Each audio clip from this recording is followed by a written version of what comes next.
అందరికీ నమస్తేనుల్లా welcome to సాఫ్ సీదా ముచ్చట. కాంగ్రెస్ లీడర్లు మాట్లాడుకుంటా మా పార్టీ గ్రాఫ్ పెరిగింది, జనాలు మాకే జై కొడుతుండ్రు, మేము ఏడికి పోయినా జిందాబాదులు అంటున్నారు. స్థానిక లీడర్లంతా మా పార్టీల చేరుడే అందుకు నిదర్శనమని ఓ గప్పాలు కొడుతుండ్రు. మరి నిజంగానే కాంగ్రెస్ గ్రాఫ్ పెరిగిందా? ఆ పెరిగే ఉంటుంది లేన్రి, ఎందుకంటే చెప్పిన అన్ని పనులు చేసిండ్రు కదా. అవు సర్కారు గ్రాఫ్ పెరిగింది, గడ్డిపోసంత ఎత్తు కాదు, తాటి చెత్త అంత పెద్దగా పెరిగింది.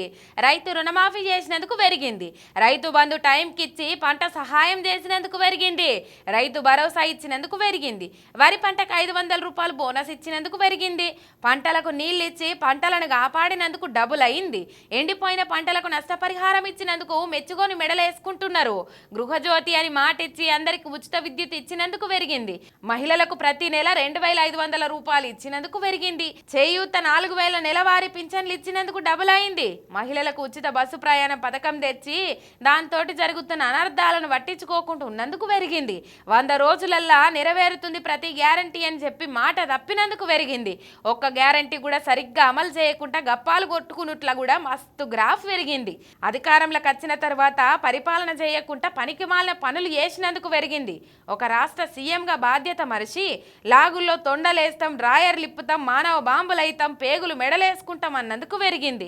ఇట్లా చెప్పుకుంటా పోతే కాంగ్రెస్ గ్రాఫ్ పెరిగేందుకు మస్తు కారణాలున్నాయని సోషల్ మీడియాలో బీఆర్ఎస్ అభిమానులు సురుకులు పెడుతుండ్రు.